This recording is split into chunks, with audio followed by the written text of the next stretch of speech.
Brian, come to hear all of that. I was just watching it and it blew my mind. Talk to me about that. I know that. I understand hard times and I understand good times. And, you know, in life, they have to come. You're going to have to deal with both of them because that's what life consists of, good times and bad. And he told me, and I'm not going to say who it is, but he's like, Mayweather's broke. I said, no. He's like, no, really. Mayweather's broke. Now, I don't know if it's true. Right. This is what this guy told me. I'm like, how could he be broke?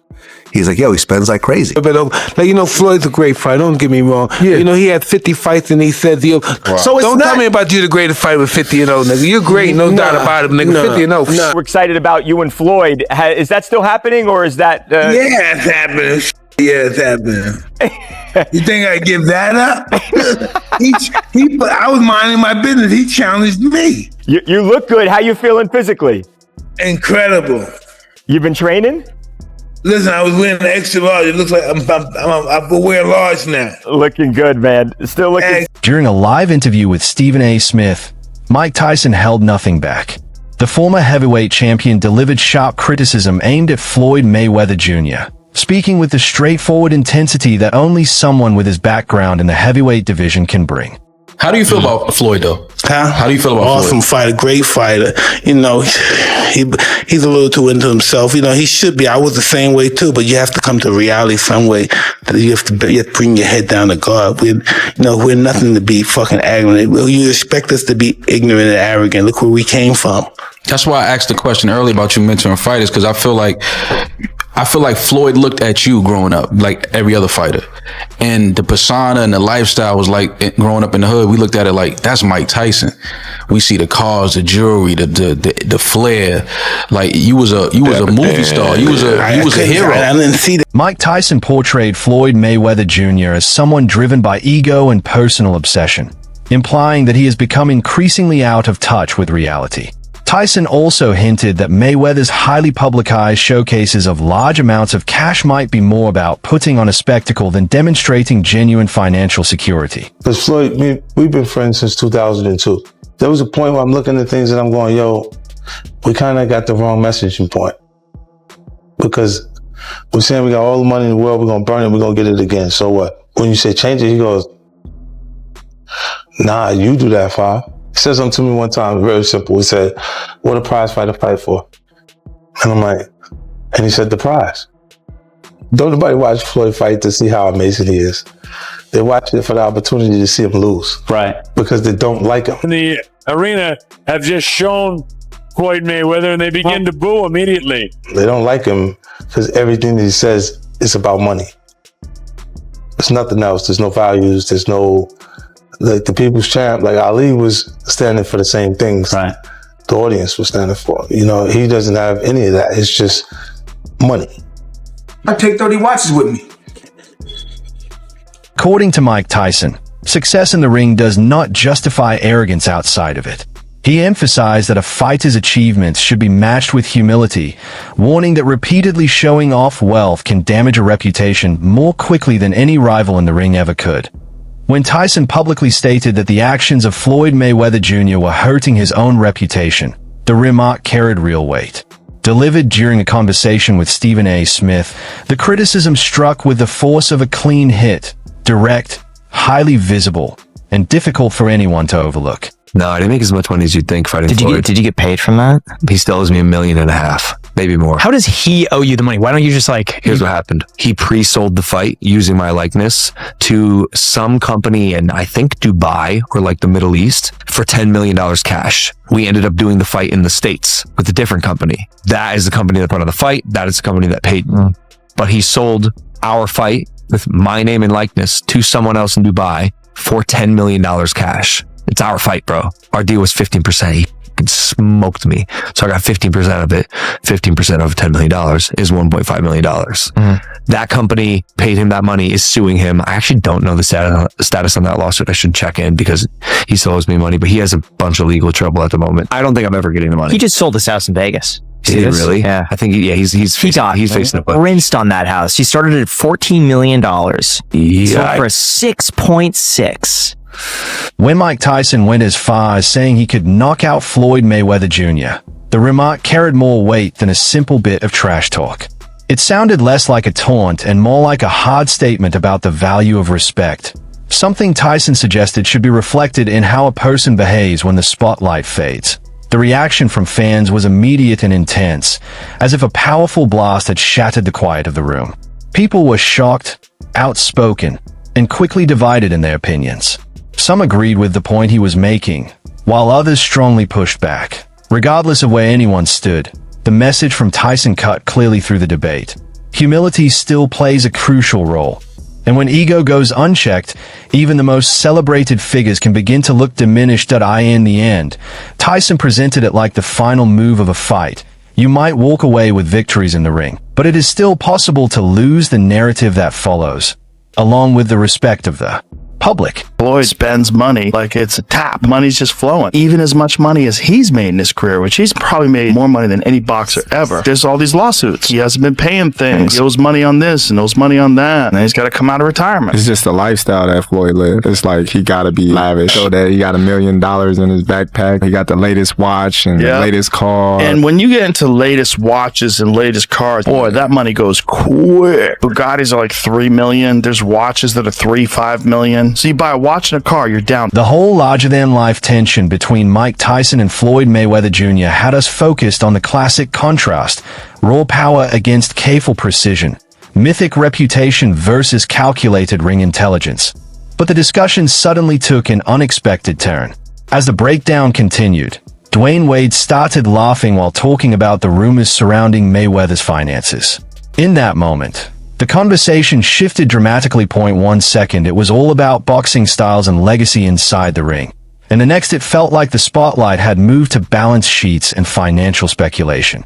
It was the kind of abrupt change where you almost pause and think, wait a second, how did we go from fight strategy to accounting talk so quickly? The third fight of the year for a Floyd Mayweather that is clearly going broke. And it's not just, and if you guys didn't see the video I did talking about Floyd coming back to fight Mike, this is not me sensationalizing.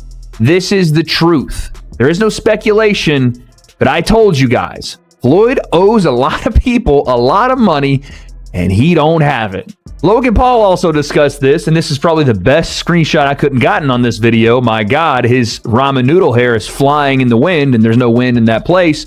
But Logan dropped some knowledge that Floyd is still scamming him for their 2021 fight. We're going to go through it. Dwayne Wade begins talking about the situation while barely holding back laughter, admitting he can hardly discuss it without finding the whole thing amusing. He quickly points to Floyd Mayweather Jr. scheduling several fights within a single year, exhibitions, unusual crossover matchups, and even the highly publicized spectacle involving Mike Tyson. Wade's tone suggests he sees something unusual about the pace of those events, hinting that the rapid string of appearances might be driven by a need for quick income. He doesn't directly claim Mayweather is struggling financially, but the implication hangs in the air. He also brings up the controversy involving Logan Paul, who previously suggested he hadn't received full payment after their exhibition bout. Whether accurate or not, Wade points out that rumors like that tend to linger. Once they circulate publicly, they often continue to follow the story regardless of the truth behind them. Sold his house in Vegas. Did he really? Yeah. I think, he's facing a bunch. Rinsed on that house. He started at $14 million. He custom built the house, by the way, in like 2006. Yeah. Started at 14, reduced to 12, 10, 8 came on the market. And it was a lot of house for 8. Yeah. So for 6.6. Oh, he really got just rinsed. The cost to build that house was 9 or 10. Whoa, he got rinsed. Yeah. Goddamn. It was huge. Goddamn. Who would win in a fight?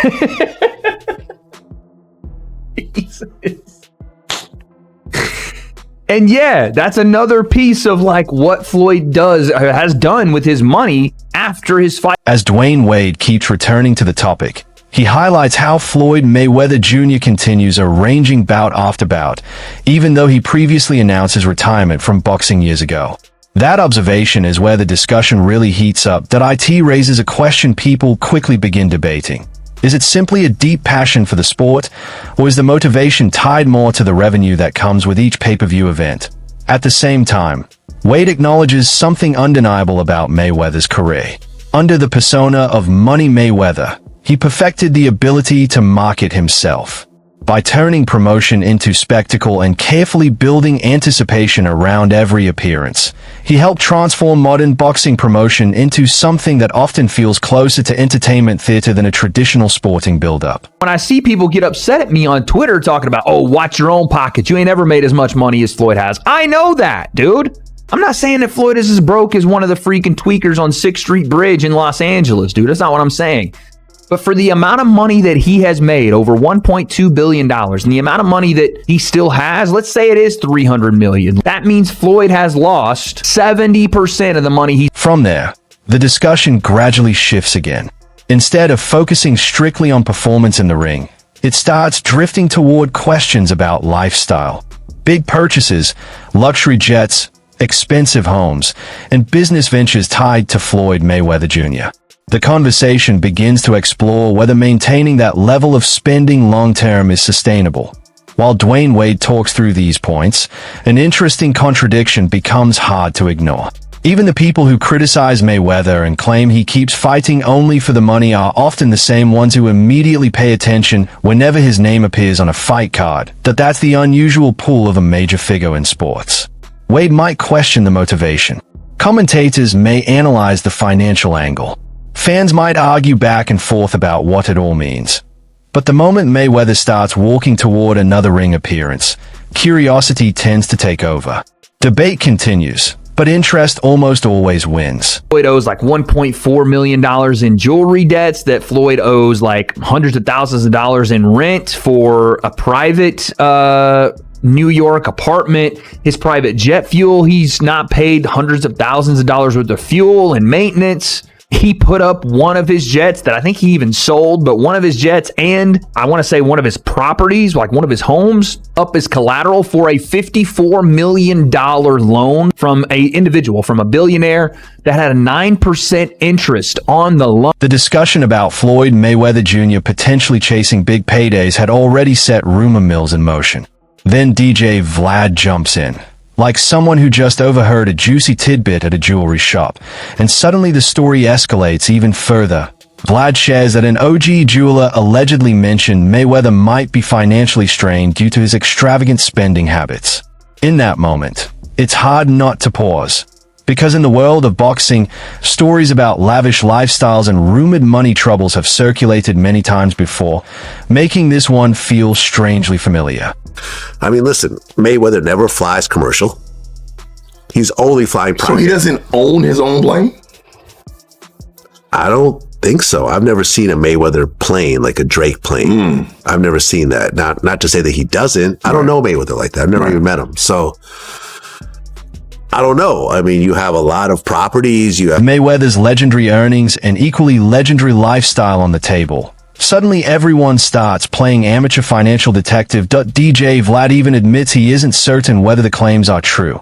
A key point, because gossip about a fighter's finances spreads faster than a viral punch highlight on social media. Still, when Vlad details extravagant spending, private jets, multiple properties, diamonds, and the carefully curated Money Mayweather persona that Floyd cultivated over 20 years, it's easy to understand why speculation takes hold.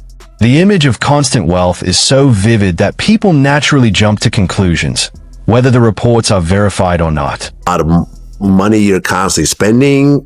Right. I don't know. Remember at one point he said he was buying like the jewelry district building. Yeah, and they said that wasn't true. Yeah. I don't know, man. I don't know this man's finance, but this guy told me that Mayweather is in financial problems. See, here's the part about actually losing your money when you're on that level and you're, kind of like flossing showing. Floyd Mayweather Jr. built his entire brand around opulence. Stacks of cash, luxury cars, high-end properties, and an undefeated persona that screams Money Mayweather. Because of that carefully crafted image, even the slightest hint of trouble gets blown up by critics, as if a dam has burst. But there's another perspective. While Vlad's rumors circulate, Mayweather has been orchestrating spectacle for longer than many fans on the internet have even followed boxing. Every exhibition bout, every carefully timed fight, every private jet trip or public appearance is part of a system he's perfected over decades. It's not just about money. It's about maintaining the attention and image that have made him a cultural figure beyond the sport. You know, we might see Mayweather doing. People will give him some loans. Maybe. You know, listen, he's cozying up to Israel. That's but not the an thing accident. about it is, what I mean, he had Mayweather Promotions, and he was hosting a big. You know, he had Gervonta Davis under his cars, and so that's a yeah. But look what happened to Gervonta. Right. Some fans interpret his actions as a sign that Floyd Mayweather Jr. might actually need money, while others see it as him simply running the business model he's perfected over years.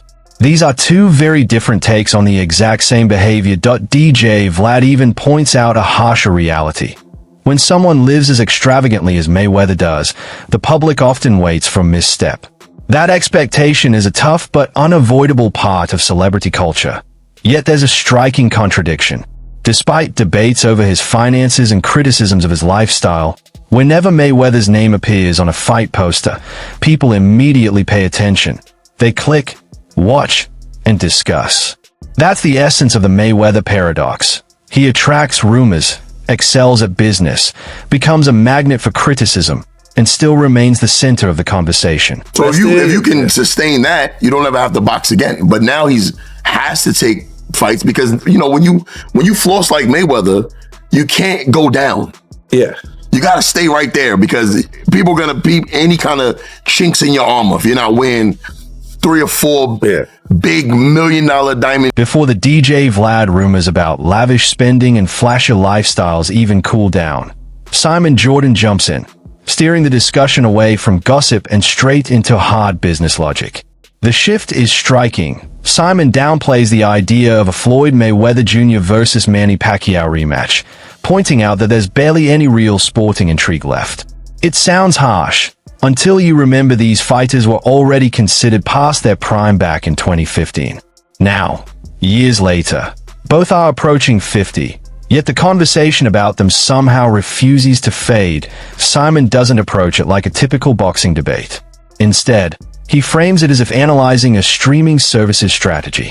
He breaks it down the way Netflix executives might review spreadsheets instead of scorecards, evaluating subscriber growth, multiplying the lifetime value of viewers, and suddenly what looks absurd to hardcore boxing fans becomes a clever business move in financial terms. Instance, Pacquiao versus Floyd Mayweather, they fought too late in 2015 when they were 36 and 37 respectively, I think. They're 47 and 48 now. Yeah. So it is some would say a cynical land grab, a financial opportunity. But if people are prepared to pay it and Netflix are prepared to put it on and people want to watch it on their Netflix subscription and people want to subscribe to it, no harm, no foul. Well, the thing is as well is that Netflix actually obviously clearly are starting to move into the sporting. That's when my mind really clicks into gear, because Simon Jordan quietly highlights a tough reality. Today, elite boxing, crossover matches, and full-on spectacle events all exist side by side. You have the serious championship fights, the semi-serious grudge bouts, and the massive nostalgia-driven events that feel more like Hollywood blockbusters than traditional boxing contests. When Simon points out that our opinions about a matchup being too late don't actually influence the outcome, the observation hits hard and is brutally correct. When millions of viewers tune in, the conversation about sporting purity is consistently outweighed by raw audience numbers. Part of me agrees that the true competitive edge has faded over the years, yet another part can't help but chuckle. Boxing fans will debate and complain for weeks on end. And yet the moment those two legends step toward the ring, everyone clicks play without hesitation. And the Netflix of the world showing product, whether we think it's a good product or not, whether we think watching two 50-year-old men, nigh on 50-year-old men, having a dance that was 10 years too late when they were in their prime and is now 20 years too late. But our view is irrelevant, isn't it? Because the data obviously says it's going to be successful. Obviously, they wouldn't be doing it. Well, Netflix are not doing it for the good of sport. Exactly. They're doing it because they've got 300 million subscribers and they can keep those subscribers by adding content in there and they can get new ones. And it's a business model. It works. The boxers get more money out of it. What I'd like to see is the ecosystem getting more money out of the sort of. Step back from all the noise. The verbal jabs from Mike Tyson about humility. Dwayne Wade raising eyebrows at the non-stop exhibitions, DJ Vlad spreading rumor-driven whispers about finances, and Simon Jordan calmly breaking down the streaming economics. And a bigger picture emerges. This saga isn't just about a single fight anymore. It's about how boxing itself has evolved. On one side, you have legacy and pride. Tyson's point is clear. True greatness demands respect beyond the ring. On the other side, there's the spectacle. Floyd Mayweather Jr. engineered an empire, transforming public attention into revenue. Whether fans admire it or criticize it, the system he built undeniably works. Then Simon enters, the businessman in the room, delivering the hard truth. Boxing is entertainment, and if the numbers add up, the fights will keep coming. That's the real tension. Old school honor clashing with modern spectacle. Nostalgia colliding with algorithms. The purity of sport facing off against the business of eyeballs. The craziest part? All the debates, rumors, and criticism don't slow the machine. They fuel it. Every headline, every argument, every viral clip keeps the spotlight locked on the same two names. Tyson and Mayweather, legends who, decades later, still shape the gravitational pull of the boxing world. Does Floyd's unbeaten record and the professional status of the bout add any intrigue to this at all? No. Not really. I don't think so. I mean, Manny Pacquiao's had a fight recently, hasn't he, against Mario Barris, who's just lost his title to Ryan Garcia, deservedly so. And that was a draw in which most people saw Pacquiao at the end of his career, saw what was left of him, and were not too happy that he came back. Now I want to hear from you. Where do you land on all of this? Is it simply savvy business in today's entertainment-driven boxing world? Or are we seeing legendary fighters putting their legacies on the line for the sake of spectacle? Share your thoughts in the comments so we can really dive into the discussion. And of course, don't forget to like, share, and subscribe. Catch you in the next video.